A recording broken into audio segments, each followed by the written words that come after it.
Hello everybody and welcome back to my YouTube channel. This is Dr. Carmen Bryant and this channel is called Redefining Yourself. This is a program where I focus on overcoming narcissist abuse.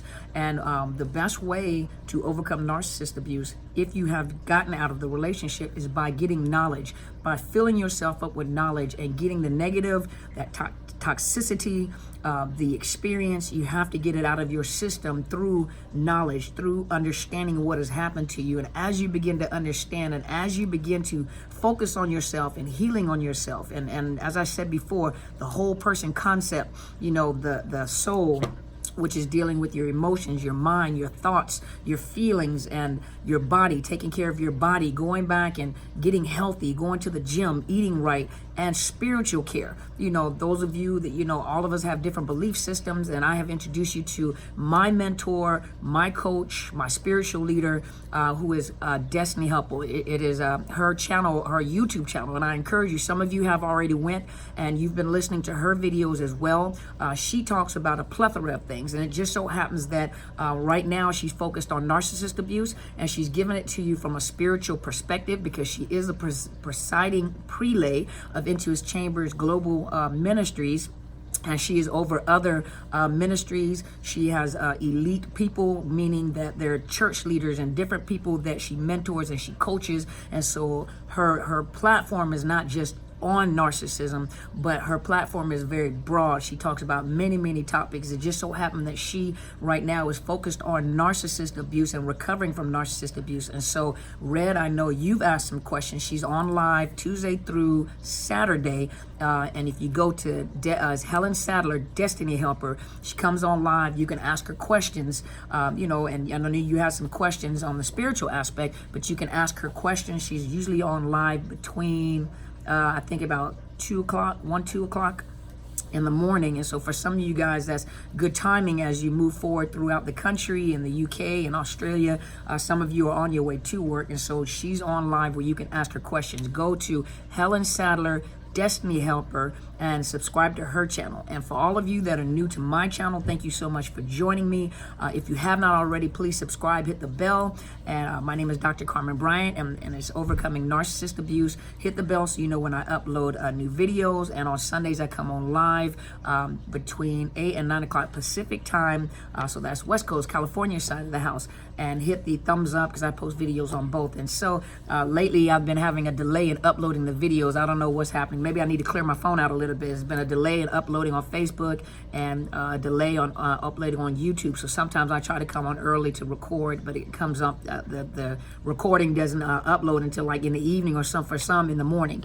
So thank you again for joining me. So let's get to the topic. I wanted to talk about till death do us part. And we're talking about sources of supply, but to the narcissist, till death do us part. That's a very powerful statement. And in the beginning, when I thought about that, when my mentor presented that, I thought about that for a minute, and I was a little upset because we mean till death do us part. I'm not with this individual. I haven't talked this, you know, but you have to remember, in their delusional mind, in their mind, they have a world of make-believe. They have a world that they've created that they pull you into. You are in reality. You're operating in reality, but they have this delusional, illusional world that they have created, and they pull people into their world. That's why when you leave a narcissist, you're in a fog, you're confused, you don't know who you are, you don't know how to get yourself going, you've lost finances, you lost time, you've lost looks, you've lost money, you've lost houses, you lost material things. It's like you literally went backwards in time, and in their mind, they're going forward. But they're very stagnant individuals, but they have taken you, love bombed you, and pulled you into their world, into their realm, into their illusion world, in their make-believe world. It's like watching a fiction movie with them. They've created this illusion about themselves, and they live in this delusional place in their head.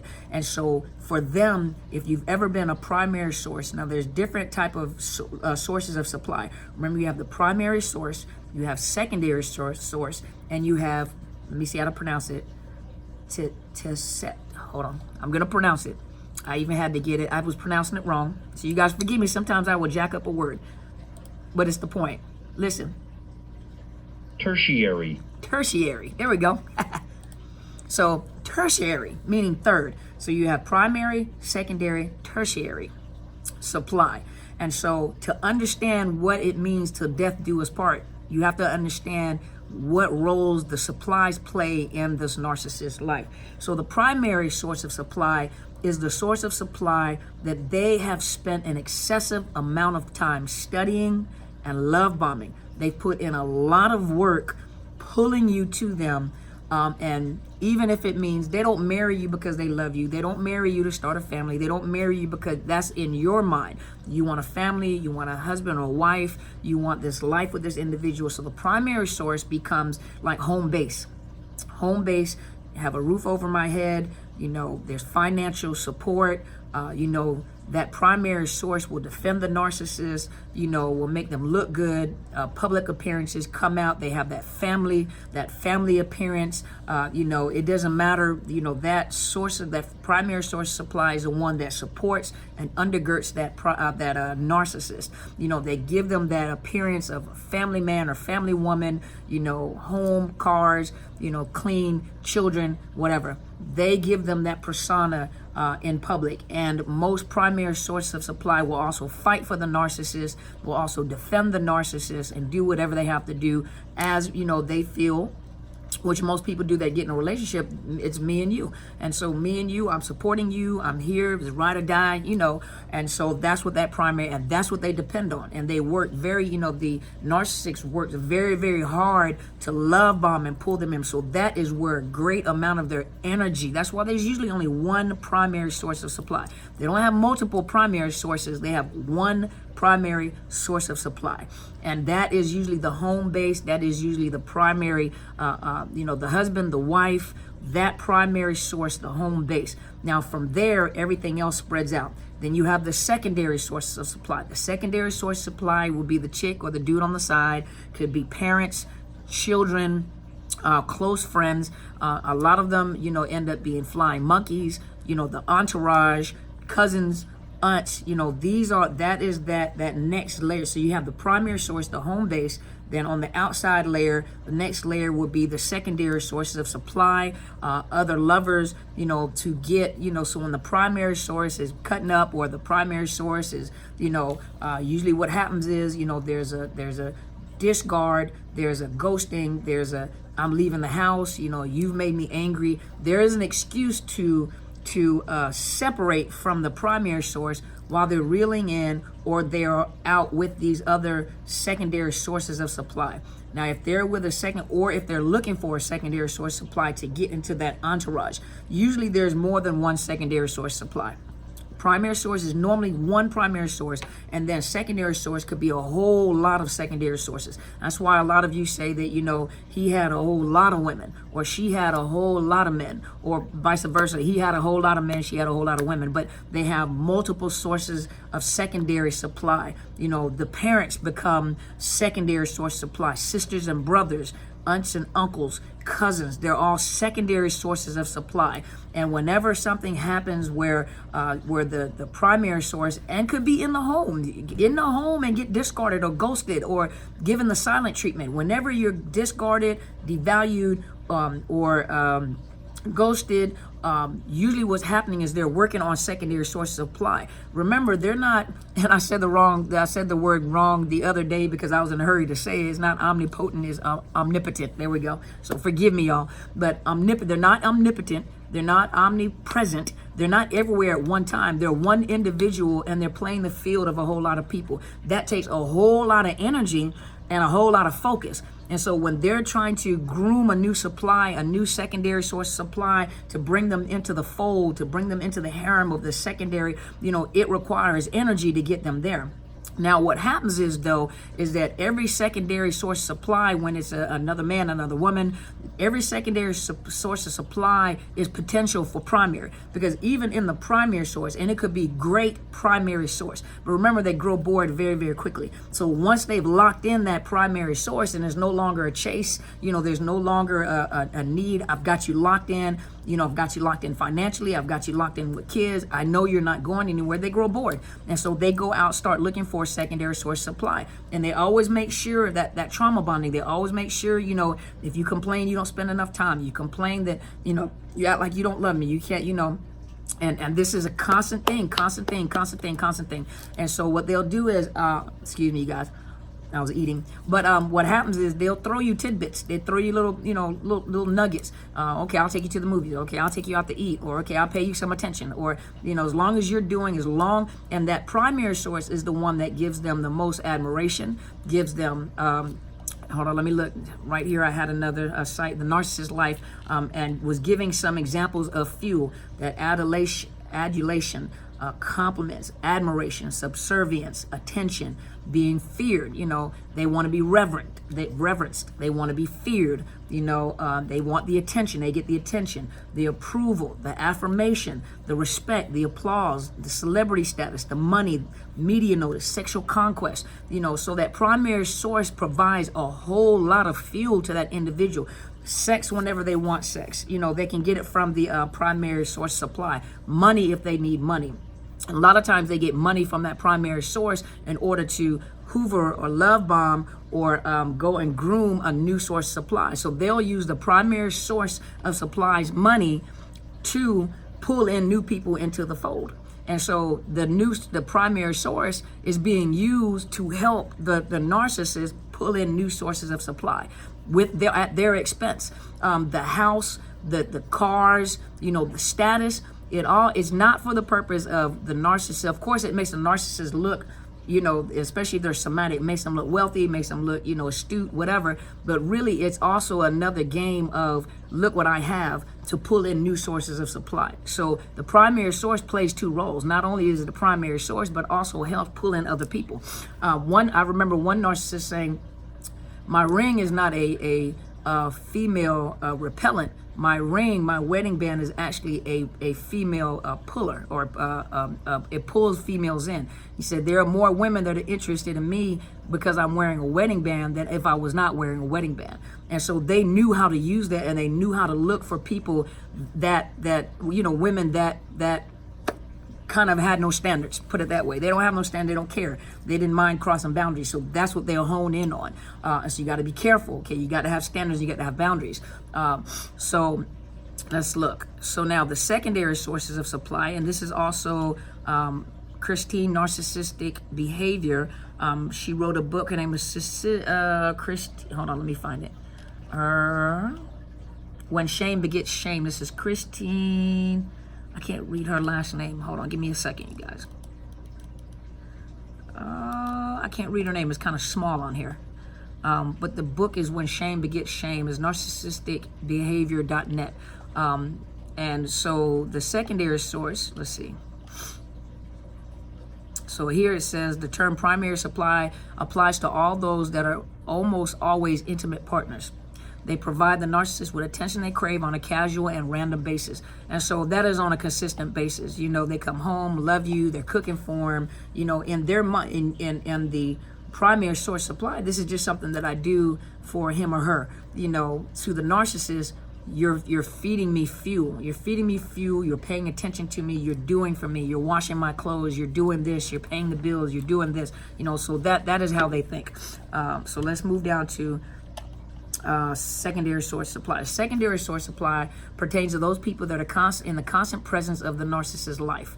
Could be close friends, could be family, parents, children, subordinates, dependents, colleagues, or another lover. And so they constantly have to keep, in order to keep their self-worth up, whenever they feel that fuel decreasing and that self-worth decreasing, especially, and don't let the primary source have committed a narc injury, or a secondary source to have commit a narc injury. They immediately go into overdrive to find another source of supply to bring that fuel. It's almost like pistons that are working at all times. And so let's say that the primary source caused a narc injury. Now they're revengeful, and they always think of revenge. They'll back up in order to get stability again, but they always come back for revenge. They never forget. They always find a way to get you back, to hurt you. That's why normally when a narcissist has finally secured a new primary support and they discard the first primary source immediately, they're no longer the primary source. They're what H.G. Tudor called shelved. Now I'm going to put you, I will come back to you whenever I need you. That's called what we were talking about, till death do us part.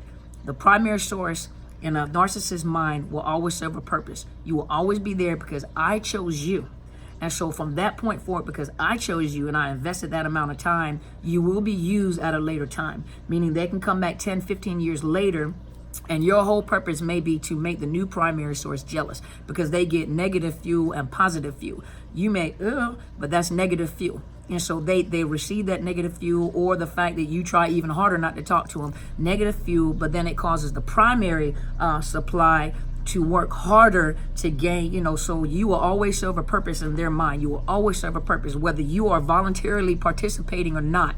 And so in the beginning, I used to get angry, like, I don't want to be the supply. And a lot of you are like, whatever I have to do to stay out of the radar and get away from the person. But you have to remember, this is all going on in their head. You're fighting something that's going on in their head. You can't fight something that's going on in a person's head. As long as they're not doing anything illegal, as long as they're not harassing and stalking you, if it gets to a point where you have to get police involved, you got to get courts involved. That's one thing. Your job's at jeopardy. They're abusing the kids. That I get that part. But as long as it's going on in their head, it doesn't matter what they're doing. And so in their mind, till death do us part, till the day that you die, or the day that I die. And even then, in their mind, I'll hunt you from the grave, which is, if you guys believe that, that's on you guys. But but even the fact that they get thought fuel and they project themselves, or they anything that causes you to think about them, anything that causes you to react to them, even showing up and letting you see them and your reactions of when they come around with their new primary source, that's fuel to them, or vice versa. Years later, you think it's all over with, but in their mind, you will always belong to them and you will always have a use in their life, as either to make the new primary jealous or to make sure they talk about you enough. I'm telling you, a lot of times what you don't realize is that your name comes up in that household a lot. If you were once the primary source, you always serve a purpose in their mind. So even though they have a new primary source, they're going to accidentally let the primary see your picture, and don't become famous, or don't excel or get back on your feet. And first of all, that'll hurt them that you got back on your feet and they couldn't destroy you. So don't mess around and build an empire. Don't become successful. And I'm saying don't do it. I'm just being being sarcastic. But if you become successful, if you become, let's see your faces on magazines or whatever, to them that is fuel, because that is mine. That is mine. And they'll start talking, and sometimes they do it, and it's ignorant the way that they do it. All of a sudden they become focused on you again, and what happens is that new primary source, you knew it when they were doing it, and they talk about you like, look what she did, she thinks she did this or this, but you're a constant topic. But now their focus is on you again, but they're going to get fuel from that new primary, because that new primary source will always be unstable, always wondering about you. Your name is always brought up. They'll make sure that they have a magazine laying around with your name on it, or that you're mentioned, or that accidentally they see you in your success, something. You always serve a purpose. That's their thought pattern is, till death do us part, you will always serve a purpose in my life. Whether you want to participate or not, you will be used in my life. If it means I have to ghost you and get away, because usually when they're with a new primary source, all their energy is going to make sure that they keep, doesn't matter how many other sources of supply they have to make sure they maintain enough energy to keep that primary source in place. Even though they're bored with them, even though they could care less, that's home base. You can't go anywhere because you are home base and you serve for the foundation of what I need to do. So I have to put my hand on you while I'm getting other sources of supply. So let's go back and pronounce that word again. Tertiary. Tertiary. Feel like we're in a classroom, right? So tertiary sources of supply pertains to a lower source of supply person for a narcissist.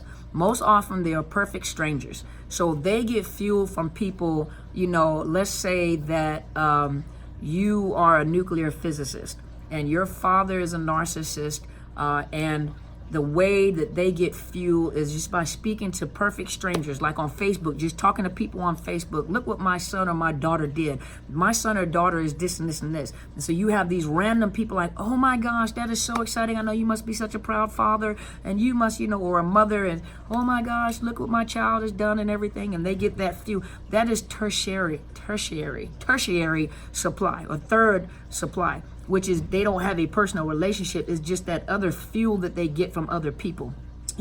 Or let's say you have a mother or father that likes to play sick or play, they like to play sick a lot, and so they get the attention of the nurses. They get the attention of these perfect strangers. Oh my gosh, are you okay? Oh my gosh, oh my gosh. That's that supply, that fuel that they're getting from these people, perfect strangers. Let's see, and it's like a shot of B12. In the morning you take your shot of B12 to give you energy for a few hours. You drink an energy drink and it gives you energy, and then when that energy level starts, especially those that are coffee drinkers, if you drink coffee and it gives you a boost of energy, later on that as soon as the caffeine starts leaving your system, you need some more. And by the time in the evening, that's for a lot of us, I'm a coffee drinker. When I stopped drinking coffee, I was having I was literally feeling it. I really realized how tired I was in the evening because the caffeine is what kept me up and going and giving me energy. And when I stopped drinking coffee, what ended up happening is I really realized how tired I was. Well, imagine with a narcissist, it's like a shot of caffeine or a shot of B12. That's that tertiary. I get the third source of supply. There we go. But and what happens is that is their shot of energy. That is their shot of self-esteem. That is their shot of self-worth. And they walk around when those energy levels start dropping. They got to find someone to give them a compliment. They got to find someone to say, they constantly have to get attention. They are attention hoarding individual. They have to get attention. They have to find a way to focus everything off of the main topic onto them. You could be at a health fair and you're talking about cancer cells. They will find a way to redirect the attention to them. I've got split ends. That's almost as bad as, and it hurt me just as much as it hurt a person with, and in your mind, you're thinking like, you have to be kidding me. Something must be wrong with this individual. But you got to think you're dealing with a narcissist. So anything to focus the attention back on them. And remember, with that third level of narcissist supply, it's like a shot of energy. It's like an energy drink. All day long, they're looking for that energy drink. They have no way of self-regulating. They depend solely on people. So when you don't meet, or if you cause their levels or a narc injury or anything, everything deals with you. Everything is your fault. Nothing is their fault. They are so focused on themselves that they don't realize that they make mistakes, and when the mistake comes back to haunt them, they immediately turn it on someone else. And you're thinking, but you ran all the red lights because you said that, that this is really what they're saying is the law doesn't apply to them. So as soon as they get caught, it's an argument with the police, it's an argument with the court system, where the trees went away. I didn't see the stoplight, and like the stoplight is way over there, the tree is way over there. Everything is about them. And so remember, dealing with supply, depending on where you're at in the supply, all the other supplies is no big deal to them. It's irrelevant. But the primary source supply in their mind is till death do us part. You are always in my life for a reason, even if I have to come back to you 20 years later, or if things are not working out with that primary source. If you've been the primary source for many, many, many years, you became the best source of supply they have. Everything now is compared to that primary source. Now, they may look at that new primary source, like, well, she has or he has more money than you, has more material possessions than you. But there's something about you that the new primary will never equate to you. And so what happens is they hold this new source of supply, this new primary source of supply at the level at which they held you. Even though you stood up for yourself, even though you may have discarded, even though no new primary source will ever equate to you, regardless whether they talk to you or not, that new primary source supply is going through pure hell because they're trying to live up to an image in their head that they'll never succeed at. They'll never reach that potential. They'll never reach that standard ever. The standard is always too high for every primary source. It's unrealistic. That's why. So hopefully this has helped you guys. Hopefully this made sense. So now you understand till death do you part. But remember, it's in their head, not yours. And when you've broken away and you have healed from this individual, it doesn't matter what they decide to do. It doesn't matter whether they show. It has no relevance to you as long as they're not doing anything illegal, stalking you, getting to a point where they're showing up. They can show up all they want to. You don't have to give them fuel. Once you have really honestly healed, they can show up as much as they want to. They can plaster themselves on the window and lick the window if you want to, you look and when you don't have any more emotions or reactions or triggers, then you've healed. And you can see them, no big deal, who cares? They'll do things just to get your attention. They'll show up with a new source of supply, whatever. And when you have truly healed, it won't trigger you. It will not cause you to react. You won't even feel the emotions welling up. As long as you feel those emotions welling up, as long as you feel tense all of a sudden, your chest is hurting, your stomach is hurting, and you get tearful and you're crying and you're depressed again, that means they're still in your system. And that's what you have to work on. That's why it's not good to jump into a relationship with anybody else. That's what you have to work on. You have to desensitize yourself to them. And that is a process. It takes time. Don't rush it. Take your time.